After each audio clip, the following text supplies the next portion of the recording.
Paano mo masasabi kung matatag ang pundasyon ng pagkakaibigan? Anong pagsubok ang hahamon dito? Hindi ko po sariling kwento. Ito ay nanggagaling sa mga tabloids, usap-usapan ng mga tao. Ang usapin, naging mitsa. Sama ng loob, nagliliyab. Ngayong hapon, mapupukaw. Richard Gomez, Rufa May Quinto, Regine Velasquez. Maghaharap-harap na.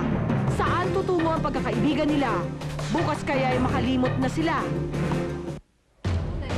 Live na po natin nakausap si Regine Velasquez, si Rufa May Quinto. Nandito pa rin po silang dalawa. Ang kulang na lamang dito sa equation na ito ay si Richard Gomez. But before we call in Richard, tatanungin ko muna po si Regine. Regine? Ha? It's a very difficult position, no? The one that you have right now. Kasi actually, nasa stress nga ako. Kasi syempre, they're both my friends. They're both friends of yours. Oh, at saka magkaibigan din sila. And you are the sole witness to this.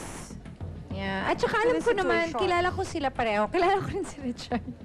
So, yun nga, like I said earlier, I don't think, kasi he was just really asking me a question. Ito chismis eh, parang totoo ba yun?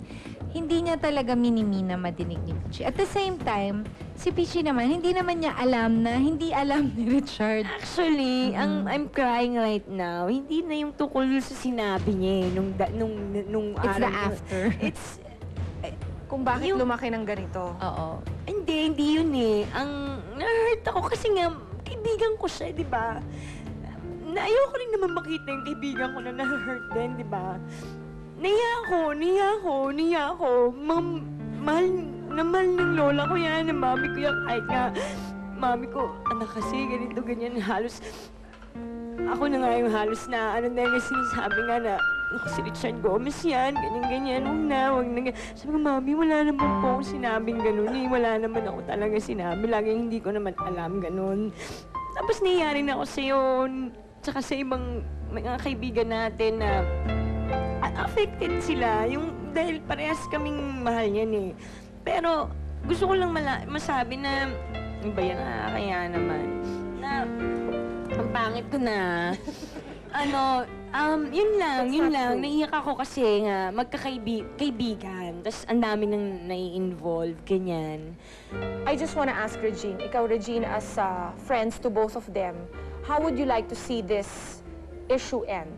I think after this interview, wala na, tapos na. Kasi at least nabigyan na rin ng linaw.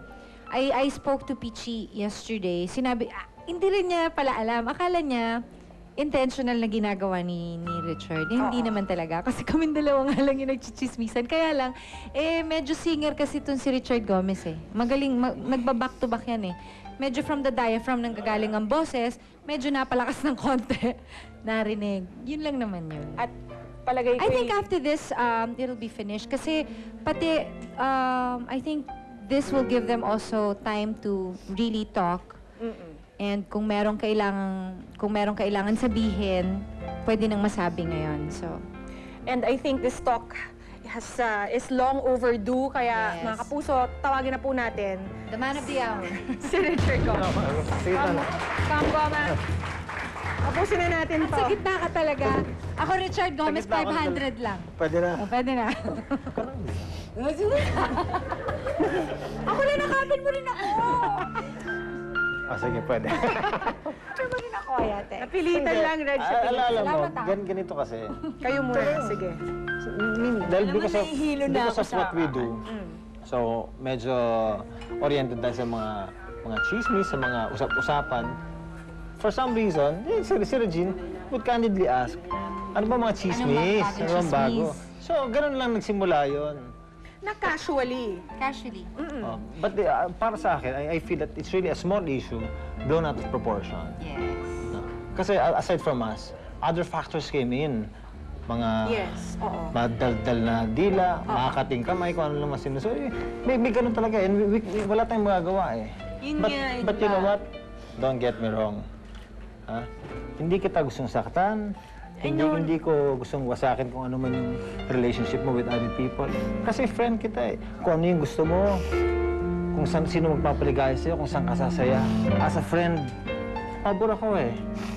So, talagang lumaki na lang ito because of other factors. Ganon talaga. Ganon. We're in this business and kung ano man yun, sorry talaga nasasaktan ka ngayon. Nasaktan ka in the past, nasasaktan ka ngayon. I'm really... Ako din. I don't want you to feel this way. Ayoko rin ma-feel mo yun na kung ano usapan ng friendship, nilalabas ko dahil ang tagal na natin magkaibigan. And alam mo na marami rin naman akong tayong mga secrets na wala naman naman. I have to say something also. Like, I've been friends with Peachy for a long time and he knows a lot of things about me. And she does. She knows a lot of things about me. And in fairness to her, she never said anything to anybody.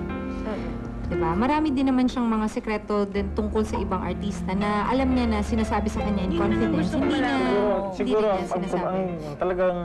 ang problema lang natin, no? We are famous people. Sometimes we get misquoted. Famous ka talaga.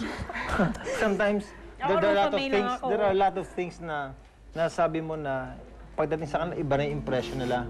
More often than not, I'm always like that. I'm always a victim of Yes.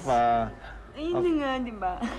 Hindi. Fairness to you. Hindi, at saka si Richard talaga, nung time talaga na yon, parang innocent lang yung Kasi nga, he didn't know about them, di ba? Hindi mo alam kasi Malay hindi ko ko. naman sinabi. Totoo So, ba? akala niya, chismis lang niya. Kaya nga So, sabi parang ko, innocent three yung things nga question. kung ba't hindi kita kinompronta. Dahil number one, di ko alam kung hindi pa Sasabihin kami mo. maamin. Tsaka magsushow na tayo. Tsaka parang baka galit lang ako kung ano lang masabi ko. Yun ang nangyari. Kaya hindi ko na talaga tinodo-todo yung kung ano man yung naramdaman ko that moment. At saka magsushow na. Yun yung totoo talaga doon. Kaya ka na, may ganda-ganda. Kahit umiyak ka, maganda ka pa rin. So, okay na kayong dalawa?